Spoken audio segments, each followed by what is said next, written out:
ഈശംശിഹായ്ക്ക് സ്തുതിയായിരിക്കട്ടെ. 25 നോമ്പിൻ്റെ രണ്ടാമത്തെ ദിവസത്തിലേക്ക് നമ്മൾ കടന്നിരിക്കുകയാണ്.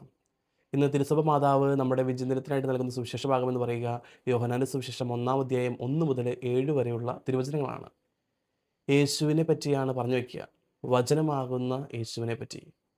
മറ്റുള്ള സുവിശേഷങ്ങൾ നമ്മൾ നോക്കുകയാണെങ്കിൽ മത്തായിയുടെ സുവിശേഷം യേശുവിൻ്റെ ചരിത്രം പറഞ്ഞു വയ്ക്കുക അബ്രാഹത്തിൽ നിന്നാണ് തുടങ്ങുന്നത്. മർക്കോസിൻ്റെ സുവിശേഷം നോക്കുകയാണെങ്കിൽ ഈശോയിൽ നിന്നാണ് തുടങ്ങുന്നത്. ലൂക്കയുടെ സുവിശേഷം നോക്കുകയാണെങ്കിൽ അത് പറഞ്ഞു വയ്ക്കുക ആദം മുതലാണ് യേശുവിൻ്റെ ചരിത്രം തുടങ്ങുന്നത്. പക്ഷേ യോഹന്നാൻ്റെ സുവിശേഷം പറഞ്ഞു വയ്ക്കുക ആദിയിൽ വചനമുണ്ടായിരുന്നു എന്ന് പറഞ്ഞ്, അതായത് ആദിയിൽ ഈശോ ഉണ്ടായിരുന്നു എന്നാണ് പറഞ്ഞു വയ്ക്കുക.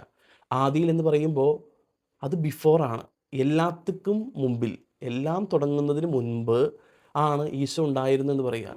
25 ദിവസം നമ്മുടെയൊക്കെ ജീവിതത്തിൽ നമ്മൾ നോക്കുകയാണെങ്കിൽ യേശു ആകുന്ന വചനത്തെ നമ്മുടെ ഹൃദയത്തിൽ സ്വീകരിക്കാനായിട്ട് നമുക്ക് സാധിക്കണം.